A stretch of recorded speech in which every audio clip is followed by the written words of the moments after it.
तो कोविड की मार या मौसमी बुखार, इसी पर हम चर्चा करेंगे। खास मेहमान इस वक्त हमारे साथ जुड़ चुके हैं। हमारे साथ इस वक्त डॉक्टर सर्वेश प्रजापति हैं, कार्डियोलॉजिस्ट हैं नारायण अस्पताल से। डॉक्टर मनोज हैं, एचओडी कार्डियोलॉजी डिपार्टमेंट मैक्स अस्पताल। Doctor Mohsin Wali, senior consultant Gangaram अस्पताल से। साथ ही साथ गुफरान बेग जी सफर से हमारे साथ जुड़ चुके हैं। गुफरान जी, आप ही से शुरुआत करूंगी, फिर उसके बाद अपने जितने डॉक्टर्स का पैनल है उनके पास जाऊंगी। सबसे पहले तो ये बताइए कि इंतजार मॉनसून का जब था इस बार, तो बहुत अच्छी गुड न्यूज़ मॉनसून ने दे दी है कि समय से पहले दस्तक दे दी है, और 10 राज्य ऐसे हैं जहां पर मॉनसूनी बारिश शुरू हो चुकी है। पहले तो मौसम की स्थिति बता दीजिए और आने वाले समय में कैसा मौसम रहने वाला है, क्योंकि जब मौसम इस तरीके से पहले आ जाता है, मॉनसून आता है, तो मौसमी बीमारियां भी लाता है। उसकी बात डॉक्टर से, लेकिन पहले मौसम का हाल आपसे। अभी मौसम का अभी जो अपडेटेड फोरकास्ट है वो ये है कि कहीं भी, यानी कि जितना आईएमडी ने पहले बताया था, अब 108% बारिश होने वाली है।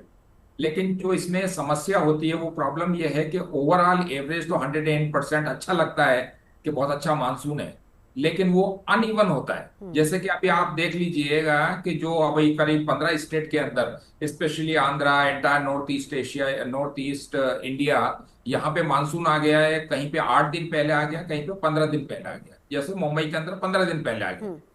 लेकिन कुछ स्टेट्स ऐसी भी हैं even in the north east के अंदर ही, जहां पर कि डिफिसिट है मानसून का। फॉर एग्जांपल जैसे कि नागालैंड है, अरुणाचल प्रदेश है, वहां पे अबाउट 20% डिफिसिट है। अभी तक इतनी बारिश हो जाती है। और दिल्ली और उस एरिया के अंदर जो बारिश हो रही है, ये अभी मानसून की नहीं है। ये जब इस तरकीब से अर्ली बारिश होती है और मानसून आ जाता है, तो इतना टेम्परेचर नॉर्थ में रहता है, तो उसकी वजह से इतना डिस्टरबेंस हो जाता है। एक टर्मिनोलॉजी है जिसको हम बोलते हैं active weather system. Westerly disturbance है हरियाणा और दिल्ली के अंदर इस टाइप की, जो कि बहुत गर्मी हो रही है और उसी इमीडिएटली मॉइस्चर दूसरी तरफ से आना शुरू होता है, तो उससे थंडर स्टॉर्म के साथ में बहुत तेजी के साथ बारिश होती है। तो वही अभी दिल्ली और हरियाणा के उस क्षेत्र में जो आपने देखा वो होती है, जो कि फिर फसलों वगैरह को ड्राई कर, वो मतलब काफी डिस्ट्रॉय करती है। लेकिन अभी मानसून वहां तक पहुंचा नहीं। ठीक है। तो ये एक बहुत अनिश्चितता की जो है ना, बहुत मानसून आया है, बिग बैंग के साथ आया है, लेकिन अपने साथ में बहुत अनिश्चितता भी लेके आया है। इससे कि उम्मीद ये होती है कि मतलब कभी सडनली एकदम से, आपने किसी ने आज से 2-3 महीने पहले ये नहीं सोचा था कि मानसून की दस्तक केरला में 10 दिन पहले हो जाएगी। ये हुआ।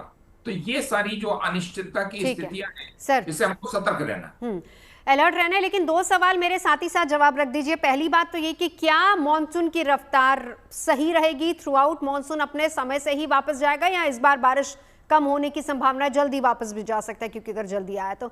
दूसरा, और एक अल नीनो और ला नीना इफेक्ट कितना इस बार है? जहां तक आल नीनो ला नीना का सवाल, ये न्यूट्रल कंडीशन चल रही है अभी।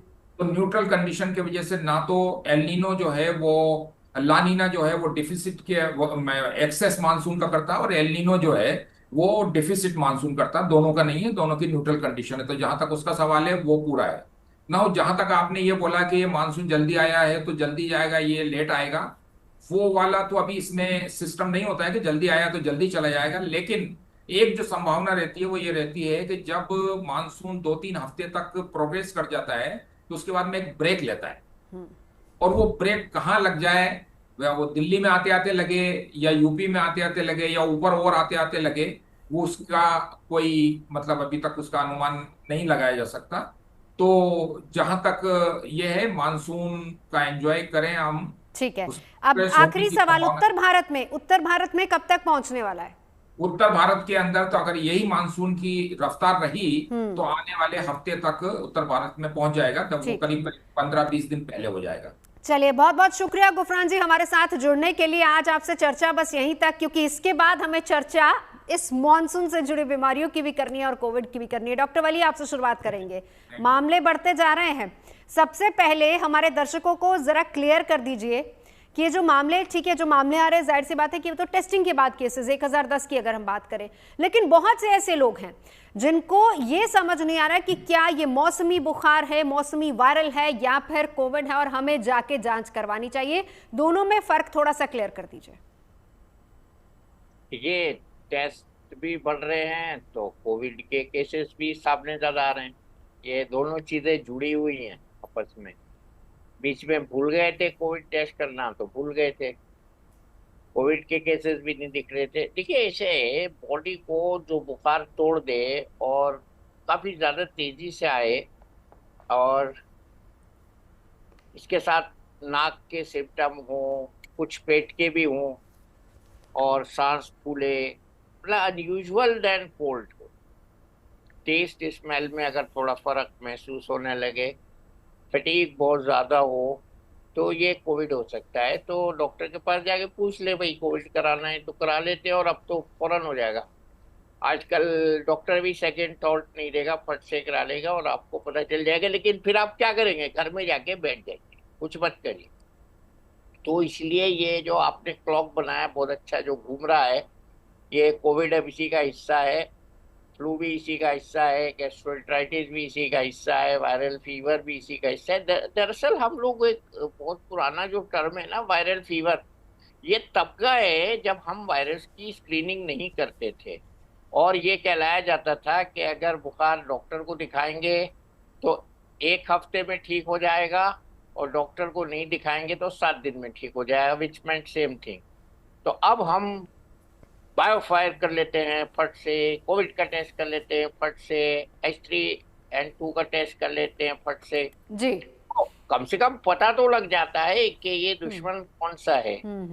तो ये बहुत अच्छी बात है, लेकिन इससे घबरा जाना, जैसे कि आपने इतनी बड़ी बहुत ज्यादा ज्ञानी लोगों से तो सुनवा दिया शुरू में कि ये घबराना नहीं है।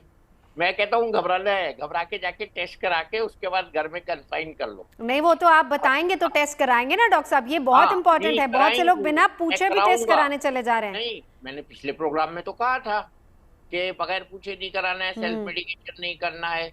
अगर आपको ऐसा लग रहा है कि बदन में टूटन ज्यादा है और हम काम पे नहीं जा पा रहे हैं, ठीक है, और मतलब कुछ अजीब सा जब लगता है ना, नॉर्मली वायरल फीवर में लोग काम पे जाते रहते हैं, दिल्ली जैसे शहर में रोजी रोटी भी कमानी होती है, तो छुट्टी नहीं लेते हम लोग, और डॉक्टर लोग तो खैर लेते ही नहीं है।